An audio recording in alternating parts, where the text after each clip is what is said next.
السلام عليكم ورحمة الله وبركاته. لو سألت أي شخص عن أسرع الحيوانات على وجه الأرض فأكيد هيقولك الفهد، لكن التركيز على فصيلة القطط السريعة وبالتحديد الفهد سرق الانتباه من أنواع أخرى كتير بتتخطى سرعة الفهد بثلاث مرات أو أكتر. فتخيل معايا، على الرغم من تسليط الضوء على حيوان زي الفهد كونه حاصل على لقب أسرع حيوان على وجه الأرض، هل ده معناه إنه الأسرع على الإطلاق ومفيش حيوانات أسرع منه؟ في الحقيقة في حيوانات كتير على كوكب الأرض أسرع من الفهد، منها المعروف والغير معروف، بل في حيوانات بتصل سرعتها لثلاث أضعاف سرعة الفهد. وهنا هتسأل نفسك سؤال، طب هو ليه الفهد أسرع حيوان على الأرض؟ في الحلقة دي هقولك ليه الفهد أسرع الحيوانات على الأرض، وإيه هي الحيوانات اللي سجلت سرعة تخطت الفهد في سرعته. أهلا بيك في كوكب الأرض. لو انت أول مرة تشوفنا يا ريت تعمل لنا لايك وشير وسبسكرايب للقناة وتفعل زر الجرس علشان يوصلك فيديوهاتنا أول بأول.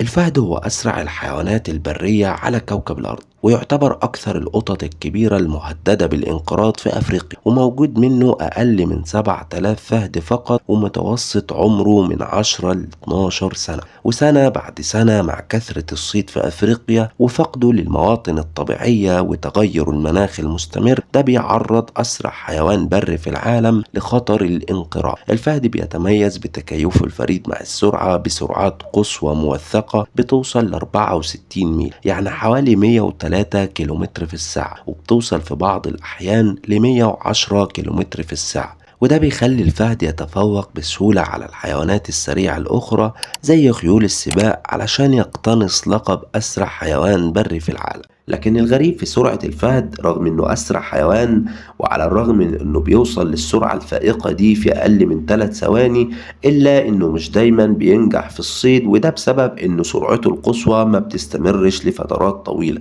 ده غير ان الانطلاقة القصيرة دي بتكلفه مجهود ضخم في اول ثواني، وما بيقدرش يواصل المطاردة لفترات اطول مع الحفاظ على سرعته العالية، فبيكون مضطر انه يمسك فريسته في اول 30 ثانية او اقل، ولو فشل في ده فبيضطر انه يتوقف بسرعة تماما علشان يتفادى الانهاك.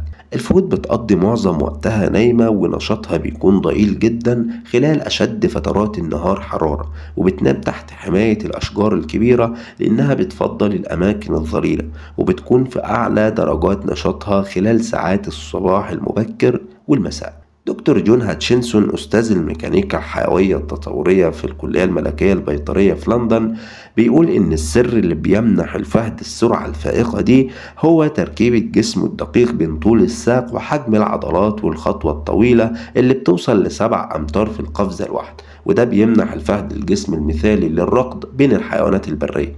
وعلى الرغم من إن الفهد بطبيعته نحيف وخفيف الوزن وأطرافه نحيفة وطويلة، إلا إن عضلاته قوية جدا، وده بيساعد على تأرجح أكبر للأطراف، فبتزيد سرعته لأقصى درجة. ده غير إن أقدام الفهود صلبة ومتينة وأقل استدارة من أقدام القطط الأخرى، والوسادات دي بتعمل كدواسات للإطارات، وده بيوفر ليها قوة جر أكبر في المنعطفات السريعة والحد. القلب والرئة عند الفهد أكبر في الحجم من معظم الحيوانات الأخرى، وده بيساعده على ضخ كميات أكبر من الأكسجين في ثواني قليلة جدا. والسر في ليونة ومرونة الفهد هو تصميم عموده الفقري الفريد من نوعه والمرن بشكل استثنائي، واللي بيساعده يقفز قفزات طويلة بتصل ل7 متر في القفزة الواحدة. وحركة الذيل العضلي الطويل ده بيعمل كدفة توازن مع جسمه، وبتساعده يغير اتجاهه بسرعة رهيبة أثناء الركض السريع. في سنة 2017 اتعمل بحث على 474 نوع من الحيوانات البرية والبحرية، بدءا من الحيتان وصولا إلى الذباب، والبحث كان بينص على إن السرعة مرتبطة ارتباط وثيق بالحجم. يعني باختصار السرعة بتزداد مع الحجم لحد ما بتوصل المستوى الأمثل ليها. يعني الحيوانات كل ما بتكون أكبر في الحجم بتكون أبطأ في السرعة، علشان بتحتاج لطاقة أكبر لتزويد سرعتها. جون هاتشنسون بيأكد إن الفهود عندها الحجم الأمثل المناسب لسرعتها العالية، وعلى الرغم من كده فهي مجرد أسرع الحيوانات على الأرض لمسافات قصيرة، وده لأنها ما بتقدرش تواصل مطاردتها للفريسة لمسافات طويلة حياتها بنفس السرعة العالية، وقدرتها على التحمل محدودة وفقا لدراسة اتعملت في مجلة ناتشر على الفهود سنة 2013 بتقول إن استراتيجية الصيد عند الفهود بتتمحور في التسريع والمناورة بسرعة كبيرة حتى لو هيكون في ثواني معدودة. كتير من الناس فاكرة إن الفهد هو أسرع حيوان في العالم، لكن الحقيقة إنه أسرع حيوان بري فقط. يعني مثلا طائر زي صقر الشاهين هو الأسرع على الإطلاق بين الحيوانات البرية والبحرية والجوية، وبتوصل سرعته لأقصى مدى بسرعة 320 كيلومتر في الساعة الواحدة، ودي سرعة عالية جدا بيستخدمها وقت الانقضاض على فريسته.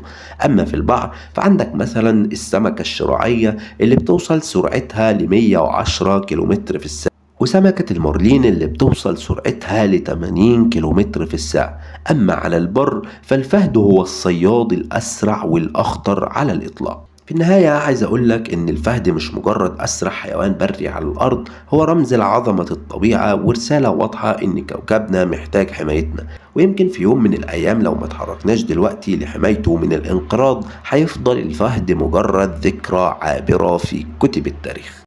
لو عجبك الفيديو ما تنساش تعمل لنا لايك وشير وسبسكرايب للقناة وتفعل زر الجرس علشان يوصلك فيديوهاتنا أول بأول.